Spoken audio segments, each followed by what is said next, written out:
Hello students, welcome to core classes. आज हम इस वीडियो में करने जा रहे हैं PHE 9 ऑप्टिक्स, जिसका book number 1 introducing light. Obviously यहाँ पे लाइट की इंट्रोडक्शन जो फर्स्ट यूनिट से हम स्टार्ट करेंगे, जिसका नाम है नेचर ऑफ लाइट। इस यूनिट में हम पढ़ने वाले हैं नेचर लाइट का, किस तरह का नेचर था, डुअल नेचर है। सबसे पहले इस यूनिट में हम ज़्यादातर हिस्ट्री के बारे में चर्चा करेंगे कि हिस्ट्री क्या थी, कैसे पता चला कि लाइट का नेचर कैसा था, कौन से ऐसे एक्सपेरिमेंट किए गए थे और किन के द्वारा किए गए थे। तो इस यूनिट में हम बेसिकली वही डिस्कस करने वाले हैं। तो अगर इस वीडियो में स्टार्ट करने से पहले क्योंकि हमने बात करी optics, know what is optics. जो फिजिक्स की ब्रांचेज है, वी नो वेल, एक ब्रांच ऐसी है जो लाइट के बारे में स्टडी करती है, लाइट की डेफिनेशन, प्रॉपर्टीज, लाइट के बारे में जितनी भी स्टडीज होती हैं, लाइट का बिहेवियर कैसा है और बाकी मैटर के साथ कैसे इंटरेक्ट करती है, ये पूरी स्टडी जो है एक ब्रांच है फिजिक्स की, जिसका नाम दिया गया ऑप्टिक्स। अब बात करेंगे nature of light. Nature of light मतलब कैसे हम समझ सकते हैं। आपने +2 में तो ये पढ़ा होगा या लोअर क्लासेस में ये पढ़ा होगा, एक फोटो इलेक्ट्रिक इफेक्ट। वो क्या था कि जब लाइट जो सपोज कीजिए मेटल सरफेस है, ये कोई मेटल सरफेस है, इसके ऊपर लाइट फॉल करती है, लाइट को फॉल करवाया जाता है। जो मेटल सरफेस के ऊपर यहाँ पे रिफ्लेक्शन होती है, जो रिफ्लेक्शन होती है, रिफ्लेक्शन के फॉर्म में एक्चुअली कुछ पार्टिकल्स निकलते हैं। पार्टिकल्स जो है, माइन्यूट पार्टिकल्स निकलते हैं, उनको बोलते हैं फोटो इलेक्ट्रॉन्स या फिर फोटोन्स बोला गया था। Actually these are electrons, but photo electric effect में उसे फोटोन बोला गया था। तो इस तरह जो ये कहाँ से स्टार्ट हुआ था, कौन कौन से मॉडल आए थे, ये हम बारी बारी डिस्कस करेंगे। तो सबसे पहले जो मॉडल दिया गया था लाइट के नेचर को लेके, वो दिया गया था न्यूटन के द्वारा, जिसको बोलते हैं कॉर्पस्कुलर मॉडल।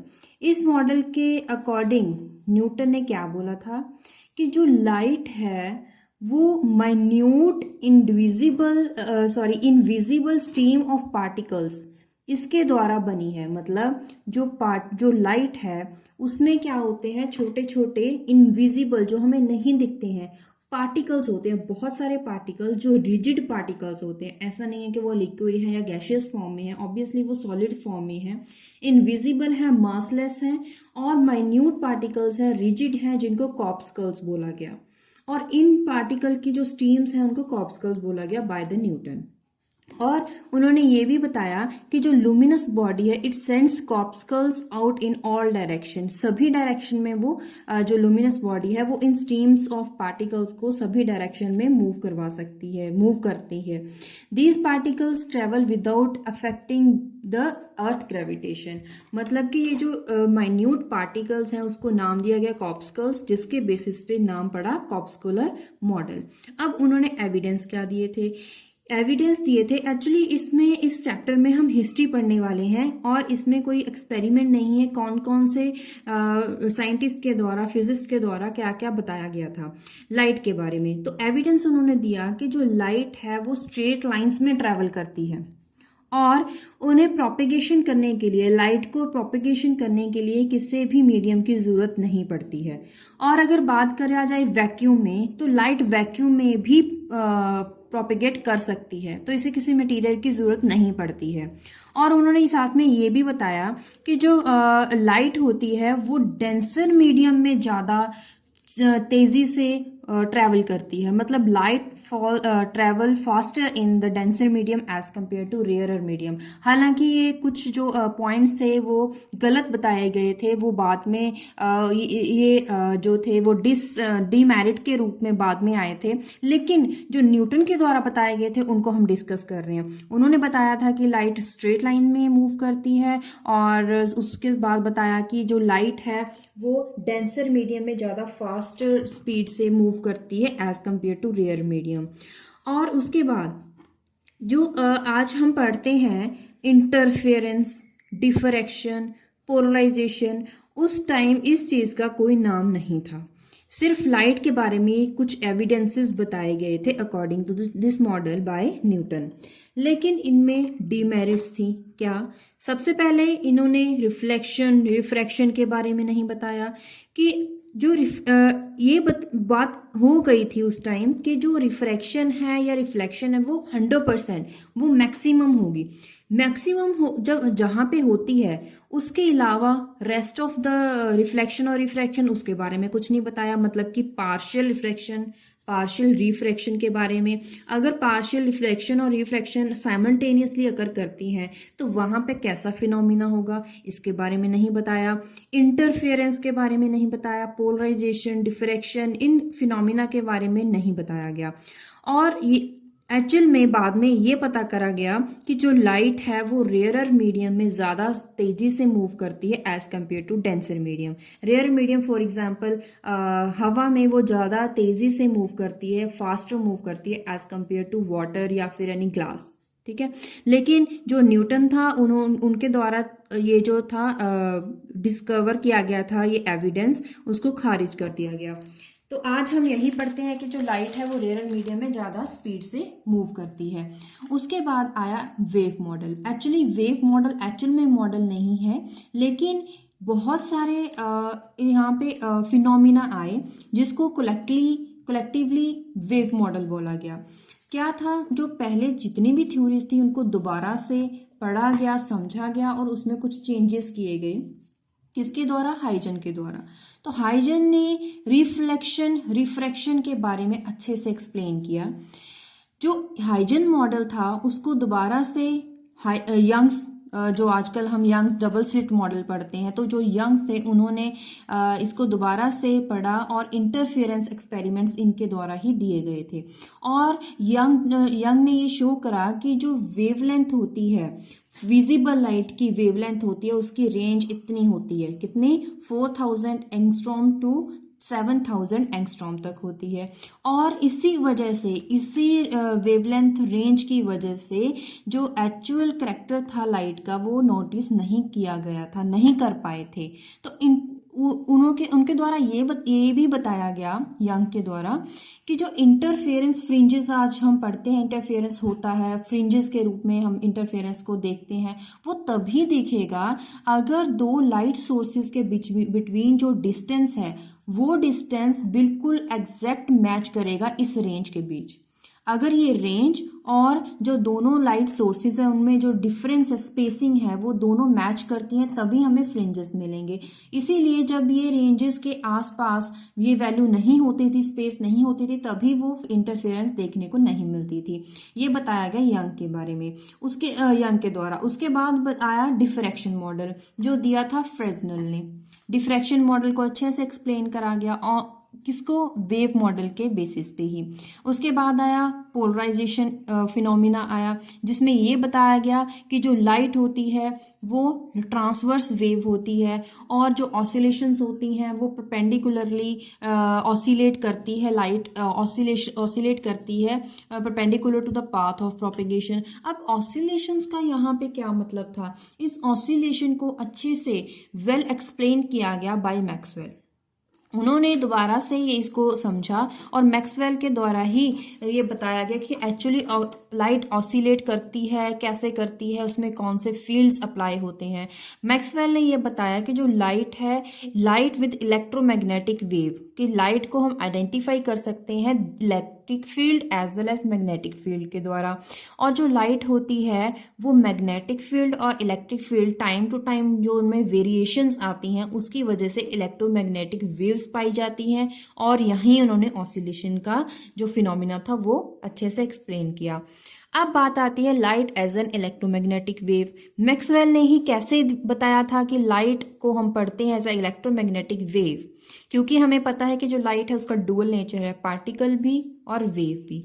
तो according to electric and magnetic phenomena, change in electric field give rise to time and space varying magnetic field. जो क्या बताया गया कि जो हम इलेक्ट्रिक एंड मैग्नेटिक फिनोमिना पढ़ते हैं उसमें जो अगर इलेक्ट्रिक फील्ड में चेंज आता है तो वो टाइम एंड स्पेस जो चेंजेस होते हैं मैग्नेटिक फील्ड उसको जनरेट करता है। अगर मैग्नेटिक फील्ड में चेंज आता है तो वो उस इलेक्ट्रिक फील्ड में चेंज प्रोड्यूस करता है।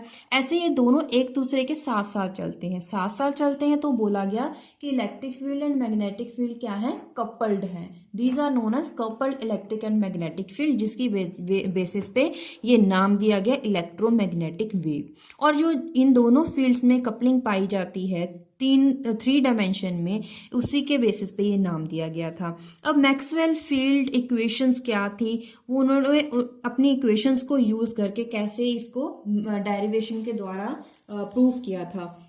ये चारों जो first, second, third, fourth equations हैं, ये चारों मैक्सवेल इक्वेशंस उन्होंने दी थी, जिसमें del dot D is equal to rho and with magnetic field, electric field, induction, ये इक्वेशंस दी गई। इन सभी में रो क्या है, this is free charge density, और जे क्या है, कंडक्शन करंट डेंसिटी, ई क्या है, electric field we know well, B is magnetic field we know well, H भी हमने +2 में पढ़ा है, magnetic induction, D is this is electric displacement. ये सारी टर्म्स के बेसिस पे उन्होंने क्या बताया, ये चारों इक्वेशंस बनाई थी। अब इन इक्वेशंस को यूज किया था आगे, तो इन टर्म्स को बताया गया कि इन रिलेशन के साथ उसे अटैच कर सकते हैं, कनेक्ट कर सकते हैं। वो रिलेशन क्या थे, D is equal to epsilon E, B is equal to mu H, J is equal to sigma ई।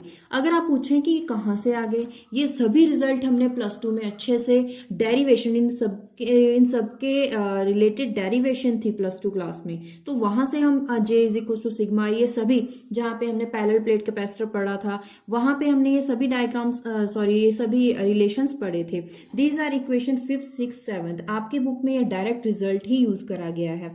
अब इसमें जो नई टर्म आती है एप्सिलॉन, म्यू, सिग्मा, ये क्या है, इसमें सिग्मा है, एप्सिलॉन है dielectric permittivity, this is magnetic permittivity, this is electrical conductivity, किसकी, किसी भी जिस मीडियम में उसको यूज करा जाता है।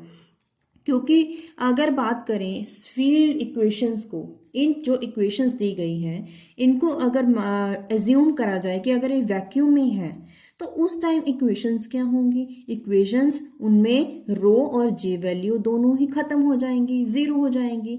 तो इसका मतलब अगर हम यूज करें फर्स्ट, फोर्थ इक्वेशंस और 5th, 6th, 7th इक्वेशन को के उसमें वैल्यूज को यूज करके उसमें पुट करें, तो क्या इक्वेशंस आएंगी, कैसे, this is del dot E is equal to 0। ये कैसे, डेल डॉट जी क्या करा हमने, फर्स्ट 4 इक्वेशन को यूज करके 5th, 6th, 7th इक्वेशन में ये वैल्यू पुट करी है, जिसमें हमें एक नई इक्वेशन मिली, del dot E is equal to 0, del dot H is equal to 0 and del cross E which is equal to minus mu naught curly H upon curly T, similarly for H.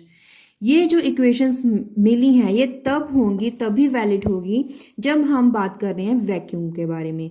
अब यहाँ पे जो 2 नई term आई हैं, not, यहाँ पे क्या है, mu naught is magnetic permeability and epsilon not is permittivity but in the free space, मतलब कि वैक्यूम में। लेकिन ये इक्वेशन कैसे आई, आपके बुक में डायरेक्ट रिजल्ट है, मैं आपको थोड़ा बता देती हूँ कैसे यूज करा। इक्वेशन 5th में जाएंगे अगर, वहां पे क्या है, D जो वैल्यू है it is equal to epsilon E. इस वैल्यू को आप पुट करें इक्वेशन नंबर 1 में, this is equation number 1। D value क्या आएगी, यहाँ पे आएगी E, epsilon E is equal to, rho value तो हमने वैक्यूम में 0 ली है, तो इसमें रिलेशन क्या आएगा, del dot E is equal to 0, जो है इक्वेशन नंबर 8। ठीक है, अब बात करेंगे इक्वेशन नंबर 6 पे आइए। इक्वेशन नंबर 6 में है B is equal to mu H. ये वैल्यू सब्स्टिट्यूट अगर करी जाए इन इक्वेशन नंबर 2, उसमें वैल्यू B की जगह क्या आ जाएगा, H। यहाँ पे ये जो कांस्टेंट टर्म्स, ये कांस्टेंट टर्म्स आप हटा दीजिए, तो यहाँ पे क्या आ जाएगा, H। तो क्या आ जाएगा, यहाँ पे देखिए नई इक्वेशन, कर्ली डॉट B की जगह क्या आ गया, H इज इक्वल टू 0। अब बात करें नेक्स्ट इक्वेशन, अगर आप यहाँ पे देखेंगे del cross E plus curly B by curly T, यहाँ पे बी वैल्यू क्या थी, B value is equal to mu H. अब यहाँ पे अगर म्यू एच पुट करोगे तो जो नई टर्म बाहर आ जाएगी उसको लिखा म्यू नॉट और इस पूरी टर्म को राइट साइड ले आइए। देखिए इक्वेशन क्या बनी, del cross E as it is, B जहां था curly B by curly T, curly B की जगह क्या लिखा, म्यू बाहर आ गया म्यू नॉट, और ये एच, और यह प्लस में थी इज इक्वल टू 0 था, ये प्लस वाली टर्म राइट साइड आई है जस्ट, बाकी सारा सेम है। ऐसे ही अब करा जाएगा next. This is curly sorry del cross H is equal to J plus curly D by curly T.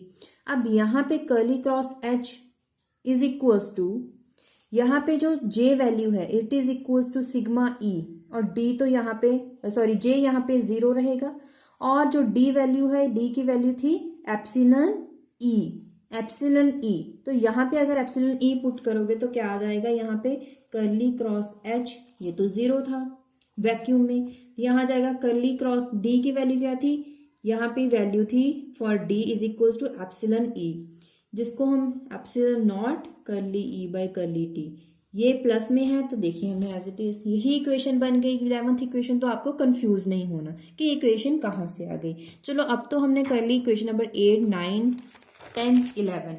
अब क्या करेंगे हमें वैल्यू 11th और 10th और 11th जो इक्वेशन है उसकी वैल्यू मतलब कि हमें डेल को सॉल्व करना है। तो हम क्या करेंगे, इक्वेशन नंबर जो 10 थी उसमें अगर आप देखेंगे, आपने अगर नोटिस किया है तो नोट अपने आप नोट्स में देखिए कि वहां पे इक्वेशन नंबर 10 में हमने दोनों साइड्स कर्ल लिया है, बाकी यहाँ कुछ भी चेंज नहीं करा है। कर्ल क्रॉस ये एज इट इज था, यहाँ पे म्यू नॉट कॉमन था तो इसलिए बाहर ले लिया, सॉरी कांस्टेंट था, तो यहाँ पे डेल क्रॉस ये एज इट इज था इक्वेशन नंबर 10 में। अब यहाँ पे इसको थोड़ा अगर सॉल्व करके लिखें, कर्ली बाय कर्ली टी बाहर आ जाता है और यहाँ पे लिखेंगे डेल क्रॉस एच। अब हमें क्या करना है, हमें वैल्यू फाइंड करनी है डेल क्रॉस ई, इसकी वैल्यू हमें फाइंड करनी है। लेकिन अगर हमें पता है कि इसका ऑपरेशन क्रॉस क्रॉस क्रॉस, तो इसका जो फॉर्मूला होता है वो क्या रहता है, सबसे पहले del as it is into del dot E minus del into del which is del square into E. तो ये फॉर्मूला है। इस फॉर्मूले में हमने ये देखा है, जो लास्ट इक्वेशन हमने पढ़ी थी 4 इक्वेशन मैक्सवेल की, उसमें बताया गया था कि डेल डॉट ई तो 0 होता है। तो यहाँ पे डेल डॉट ई अगर 0 हो गया तो ये टर्म तो खत्म हो जाएगी, ठीक है, तो सिर्फ ये टर्म बचेगी। तो डेल क्रॉस ई जो है उसका फॉर्मूला क्या बच गया, माइनस डेल स्क्वायर ई। ये वैल्यू आप यहाँ पे इक्वेशन नंबर 12 में पुट करिए, डेल क्रॉस ई इसमें पुट करना है माइनस डेल स्क्वायर ई, बाकी इक्वेशन एज इट इज। देखिए इक्वेशन बन गई, जब आप लिखोगे तो ये इक्वेशन बन जाएगी। अब यहाँ पे डेल क्रॉस एच, इसका वैल्यू हमने लास्ट पेज में हमने सॉल्व करा है। लास्ट पेज में देखिए मैं आपको बता रही हूँ, ये वैल्यू डेल क्रॉस एच की वैल्यू हमने ये फाइंड करी है, यही हम वहां पे पुट कर देंगे। तो ये हमने यहाँ पे पुट कर दी। देखिए इक्वेशन क्या आ गई हमारे पास, mu naught epsilon not, curly by curly पहले भी था, अब नेक्स्ट और आ गया तो यहाँ पे 2 आ गए, तो double partial differentiation curly by curly square by curly T square of electric field E. Similarly same आ जाएगा मैग्नेटिक इंडक्शन के लिए, same del square H is equal to mu naught epsilon not curly square H upon curly T square. These are another 2 equations, equation number 13 and equation number 14। अब यहाँ पे ये बताया गया each of above component of E and H satisfy wave like equation. So यहाँ पे Maxwell ने इसको प्रूव करा। अब इन इक्वेशंस को यूज करके बताया गया स्पीड ऑफ प्रोपेगेशन, क्या, जिसका फॉर्मूला था v is equals to 1 upon root epsilon naught mu naught. This equation showed that speed of an electromagnetic wave depends upon these two terms, and also show that electromagnetic waves does not depend upon any frequency value, any amplitude value, क्योंकि यहाँ पे ना तो frequency value है ना ही amplitude। तो इसका मतलब ये दोनों टर्म पे ही डिपेंड करती है electromagnetic wave की speed। मैग्नीट्यूड अगर इनका फाइंड करें, ये वैल्यू हमने प्लस टू में पढ़ी हुई है कि दोनों वैल्यूज क्या है, इसका formula actually mu naught upon 4 पाई जो होता है उसका फॉर्मूला होता है 10⁻⁻⁷। तो यहाँ पे म्यू नॉट क्या आ जाएगा 4 पाई इंटू 10⁻⁻⁷।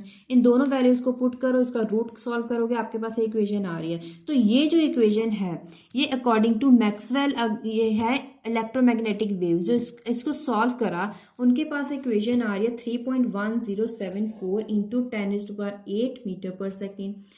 अब एक और वैल्यू फाइंड करेगी जो थी 3.1485। तो काफी हद तक ये दोनों वैल्यू मैच करती थी। तो इससे हमें ये पता चला कि जो स्पीड ऑफ इलेक्ट्रोमैग्नेटिक वेव थी, speed of electromagnetic wave, these are actually speed of light, जो आज हम पढ़ते हैं 3 × 08 × 10⁸ मीटर पर सेकेंड। ठीक है, और या फिर कई बुक्स में 2.99 ऐसे भी पढ़ते हैं हम। तो ये इक्वेशन जो थी ये आ जाएगी वैल्यू मैक्सवेल ने सॉल्व करी थी स्पीड के लिए। तो इसी के बेसिस पे मैक्सवेल ने इलेक्ट्रोमैग्नेटिक थ्योरी को एक्सप्लेन करा, डिफाइन करा। कैसे? उन्होंने बताया this velocity is so nearly that of light, कि जो मैंने फाइंड करी है इलेक्ट्रोमैग्नेटिक वेव की स्पीड वो बहुत क्लोज थी लाइट की स्पीड की वैल्यू के साथ। दैट इज सीम्स, इससे ये पता लग रहा है कि we have strong reason to believe that light itself an electromagnetic disturbance, कि जो हमने इलेक्ट्रोमैग्नेटिक वेव के लिए जो वैल्यू फाइंड करी है, ये वैल्यू जो हम लाइट की जो स्पीड आज हम पढ़ते हैं उसके बिल्कुल साथ मैच करती है, अप्रॉक्सीमेटली इक्वल है। तो हम यहाँ से ये बोल सकते हैं कि जो लाइट है वो भी एक इलेक्ट्रोमैग्नेटिक वेव है, मतलब लाइट वेव की फॉर्म में ट्रेवल करती है पार्टिकल फॉर्म के साथ साथ। तो इलेक्ट्रोमैग्नेटिक डिस्टर्बेंस है in form of waves which propagate through the electromagnetic field according to electromagnetic laws. तो इन्होंने ही बताया था कि जो लाइट है एक्चुअली पार्टिकल नेचर तो है ही, लेकिन उसके साथ साथ इलेक्ट्रोमैग्नेटिक वेव की फॉर्म में भी वो प्रोपिगेट करती है। अब उसके बाद आया एक्सपेरिमेंट, जिसको बोला हर्ट्ज एक्सपेरिमेंट। उन्होंने क्या बताया था? उन्होंने एक्सपेरिमेंटल एविडेंस दिया था इस इलेक्ट्रोमैग्नेटिक वेव के लिए, और ये काफी हद तक काम भी आया। उन्होंने ये बताया कि he could detect the effect of electromagnetic induction considerable distance from his apparatus। उन्होंने इलेक्ट्रोमैग्नेटिक इंडक्शन के बारे में बहुत कुछ बताया था। by measuring wavelength and frequency of electromagnetic wave, उन्होंने स्पीड फाइंड करी and found equal to speed of light। मतलब जो थ्योरेटिकली मैक्सवेल के द्वारा बताया गया था कि जो electromagnetic speed just approximately equal to speed of light, उसका एक्सपेरिमेंटल प्रूफ इन्होंने हर्ट्ज ने दिया था। He also demonstrated properties like reflection, refraction, interference, that light is an electromagnetic wave. उन्होंने बताया कि जो इलेक्ट्रोमैग्नेटिक वेव हैं वो कैसे जनरेट करती हैं with electric as well as magnetic field, और यहाँ पे these fields can be described by amplitude and phase of these fields। और उन्होंने बताया कि इलेक्ट्रोमैग्नेटिक वेव एक जस्ट प्लेन वेव है, और यही plane wave in the plane electromagnetic wave the phase of all points, किस पे? प्लेन पे जितने भी फेजेस पॉइंट्स होंगे, these are perpendicular to the direction of the propagation. वो सेम होंगे। जो फेजेस होंगे for all points on the plane perpendicular to direction of propagation, these are the same।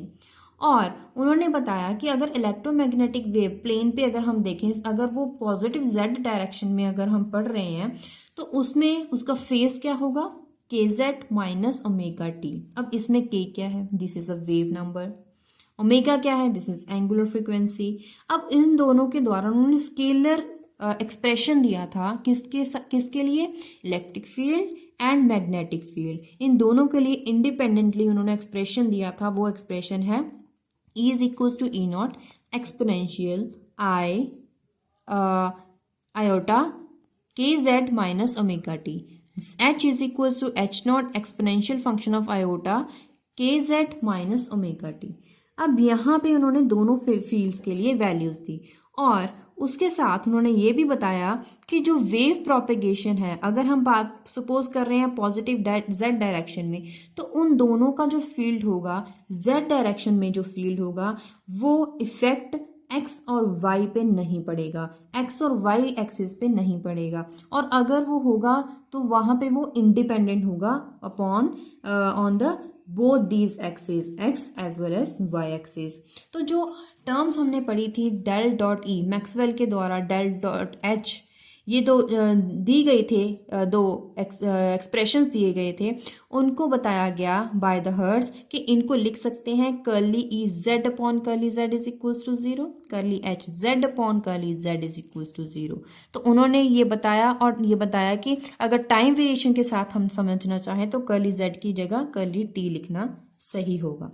तो उसके बाद इस एक्सपेरिमेंट से कंक्लूजन क्या निकला कि ई इलेक्ट्रिक फील्ड, मैग्नेटिक फील्ड दोनों के लिए जो कंपोनेंट्स होंगे along the direction of propagation of electromagnetic wave along positive z direction, this does not depend upon time and the space coordinate z।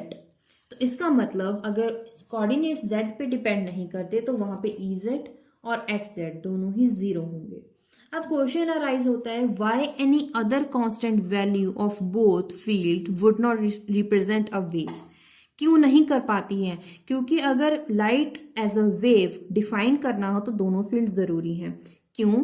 क्योंकि जो प्लेन इलेक्ट्रोमैग्नेटिक फील्ड है वो transverse wave होती है, ना कि लॉन्गिट्यूडनल वेव। तो इसीलिए जो इलेक्ट्रिक फील्ड होगा along X axis, the magnetic field will along Y axis, मतलब दोनों ही सेम एक्सिस पे नहीं हो सकती हैं, वो ट्रांसवर्स है। अगर एक एक्स एक्सिस पे है तो दूसरी उसके परपेंडिकुलर वाई एक्सिस पे होगी।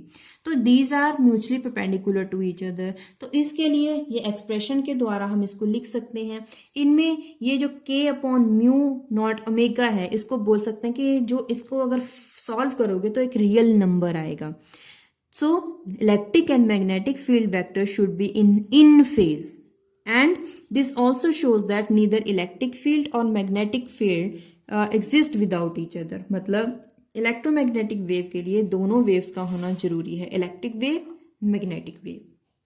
अब इसको ही डायग्राम के द्वारा यहाँ पे दिखाया गया है। अगर आप डायग्राम देखोगे, यहाँ पे z एक्सिस पे अगर बात कर रहे हैं कि z पॉजिटिव z डायरेक्शन में दोनों फील्ड्स जो वेव है वो प्रोपेगेट कर रही है, तो यहाँ पे देखिए जो इलेक्ट्रिक फील्ड है मैग्नेटिक फील्ड के परपेंडिकुलर है।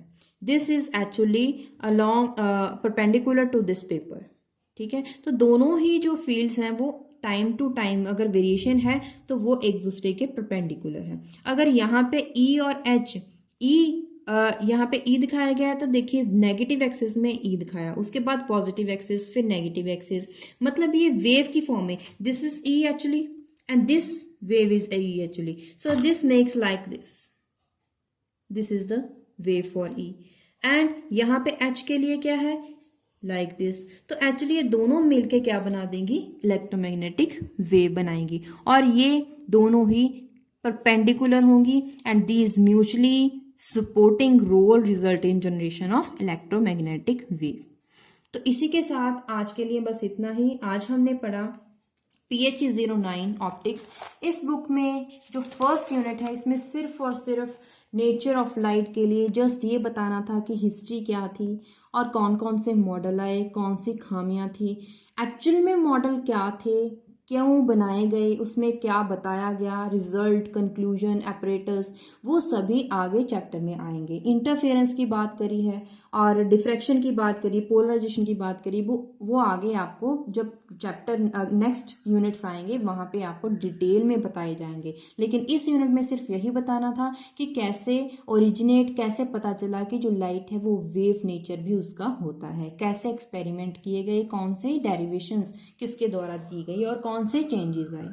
तो इसी के साथ अगर आपको वीडियो हेल्पफुल है तो प्लीज़ इस वीडियो को लाइक करें, अपने क्लासमेट्स के साथ शेयर करें। अगर इस चैनल पे आप फर्स्ट टाइम विजिट कर रहे हैं तो प्लीज़ इस चैनल को सब्सक्राइब करिए और अपने क्लासमेट्स के साथ ज़रूर शेयर करें, वीडियो को लाइक ज़रूर करें। और इसके साथ कोई डाउट रहता है तो आप, कोई भी क्वेश्चन है माइंड में तो आप कमेंट बॉक्स में पूछ सकते हैं। तो देखते रहिए हमारा चैनल। Thank you.